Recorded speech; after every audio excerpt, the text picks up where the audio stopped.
Ara veurem un altre apartat que per mi és fonamental. Si el currículum és important, el més important és la carta de presentació.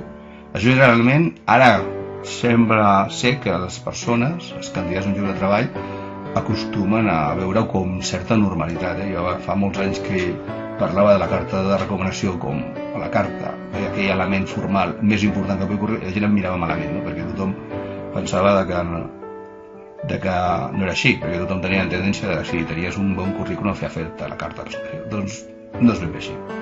L'estructura de la carta de presentació és molt senzilla, que les dades del candidat, les dades de l'empresa, no? I una mica la data que la presentes. La carta de presentació, evidentment, és el document principal, per la qual cosa s'ha de signar, és un petit detall. I què acompanya la carta de presentació? El currículum. El currículum és l'annex de la carta de presentació, per la qual cosa doncs, aquest concepte de tenir la carta de presentació com un element secundari no és així. Per què? Perquè tots els aspectes personals, les nostres inquietuds, com podem convèncer a un cap, a un responsable, a un tècnic de la selecció de personal que intenta que llegeix cada dia 50 o 60 currículums?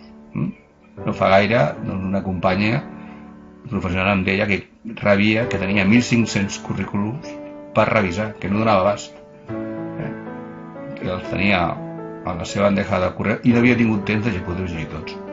Per tant, quan tu has de treure el temps d'on faci falta o dotar-te d'una estructura per poder llegir, doncs els primers els llegeixes, però a la resta ja ni es pots arribar a llegir per la quantitat d'informació, per la qual cosa, si tu annexes una carta de presentació ben estructurada, generes la inquietud i l'interès perquè el procés de lectura del teu currículum doncs tingui èxit. Per tant, aquí és on hem d'esforçar-nos, no? Doncs hi ha una estructura recomanada, que és aquesta, que s'han d'indicar els motius pel quals nosaltres presentem la nostra candidatura.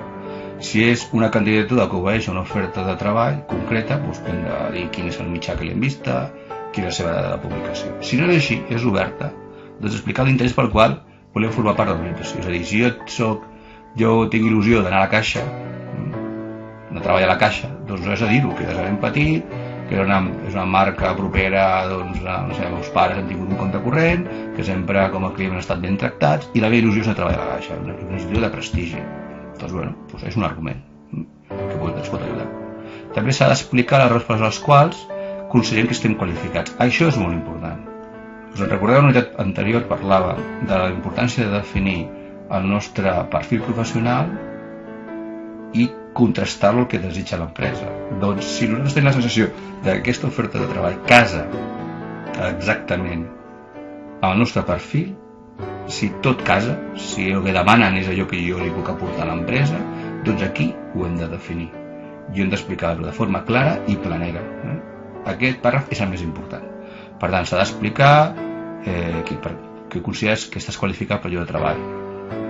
És a dir, no cal estendre's les dades acadèmiques i professionals perquè tenim el currículum per això. Per tant, aquí hem de transposar qui som nosaltres. És a dir, hem de saber escriure bé la carta i indicar que tenim aquestes habilitats o aquestes competències i sempre amb uns termes de seguretat. O sigui, no utilitzar termes concrets que, penso que, no, soc així, estic convençut que tal cosa, que aportaré tal cosa. Per tant, amb frases positives. La gent que tenen decisions i tenen una bona autoestima interessa a les empreses. Llavors, i finalitzar, evidentment, donant la porta oberta a la possibilitat de fer una entrevista de treball, que és simplement l'objectiu d'aquesta carta, com a del currículum. Posar-nos un peu una mica més a prop del llindar de la porta de l'empresa. Simplement aquest objectiu. Després ve el procés de selecció i si passem aquesta primera fase tindrem l'entrevista de treball que parlarem a l'altra unitat. La signatura, que hem dit, hem de signar. Aquí us posaré un exemple d'una carta que a mi em van fer arribar fa 3 o 4 anys i em van curiosir molt perquè no té una, com podeu veure, l'estructura formal no és molt correcta, però amb el fons està molt ben feta, no? És d'una persona que tenia una persona que es va oferir a formar part de l'equip docent de la nostra escola Julieta de Manresa. I em va agradar molt perquè és una persona que ve del món professional, gestionava una empresa familiar i per una sèrie de motius i de vocacions s'oferiria a l'empresa, no? Llavors deixa clar quina és la seva formació. No havia una candidatura expressa, és a dir, era una presentació que hi feia per lliure, no? Ens ho van fer arribar, no? I a mi aquesta carta de presentació em va agradar, em vaig guardar el seu currículum durant un cert temps, no?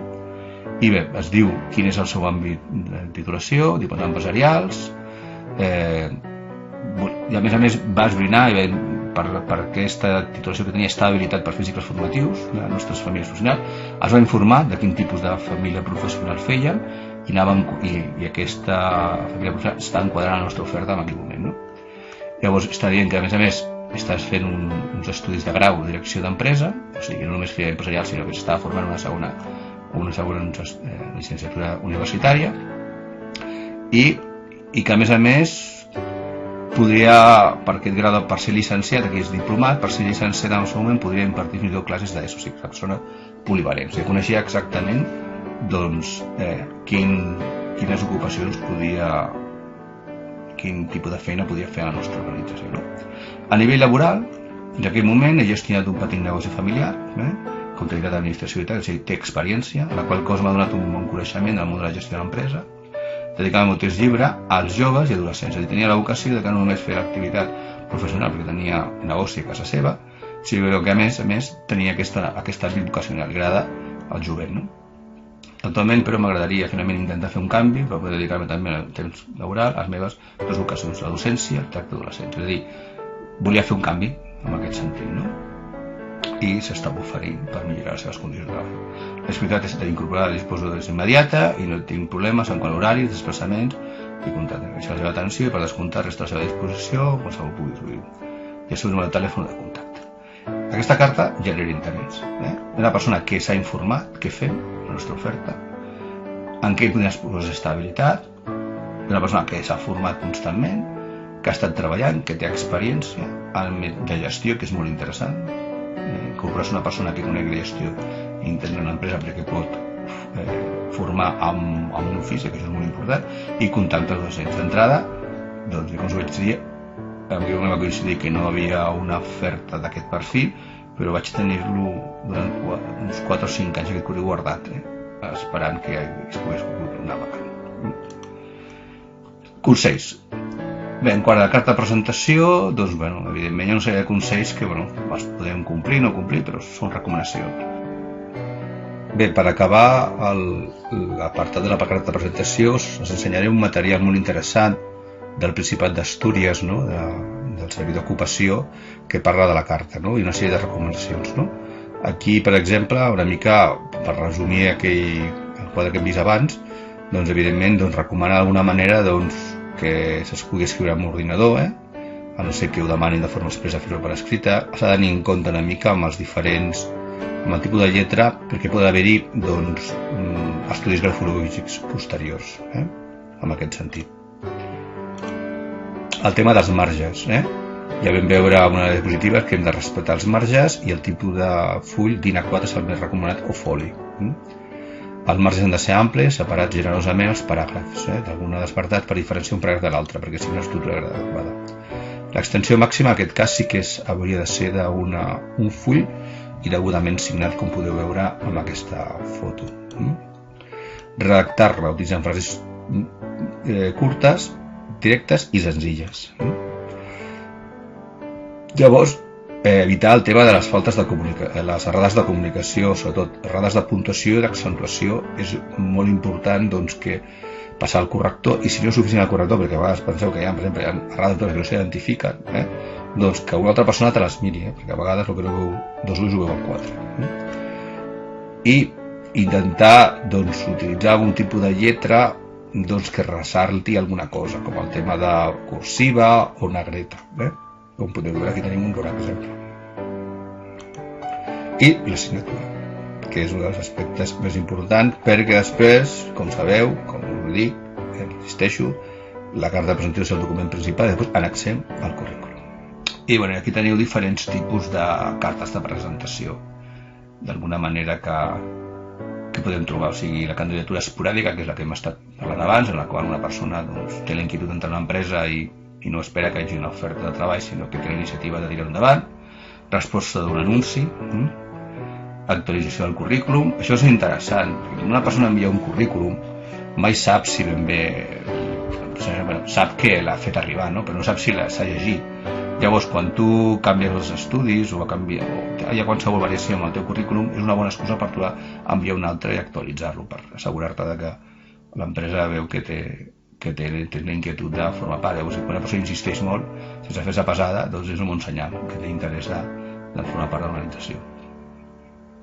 Llavors, una carta adreçada a l'empresa de treball temporal i una carta d'agraïment. Aquesta no és molt utilitzada, jo la recomanaria per aquest motiu, perquè no és molt utilitzada. És aquella que quan tu fas un procés de selecció i no t'escullen, sempre hem de deixar la porta oberta al procés de selecció. I sempre s'ha de ser agraït. Per tant, una carta d'agraïment, perquè penseu que quan una persona, un responsable de selecció de persona, escull una persona, no només escull una persona que la pensa la que és adequada, sinó que ha de tenir alternatives. O sigui, aquesta persona no s'adapta al grup de l'empresa, no és allò que en un principi pensaves que era, per tant sempre tens de tenir una segona opció. I això ajuda, us ho puc assegurar. Ajuda a que tu posicionis com una alternativa. Bé, donem per acabada aquesta primera part d'aquesta unitat que hem parlat de la cerca, del currículum i la carta de presentació. Gràcies.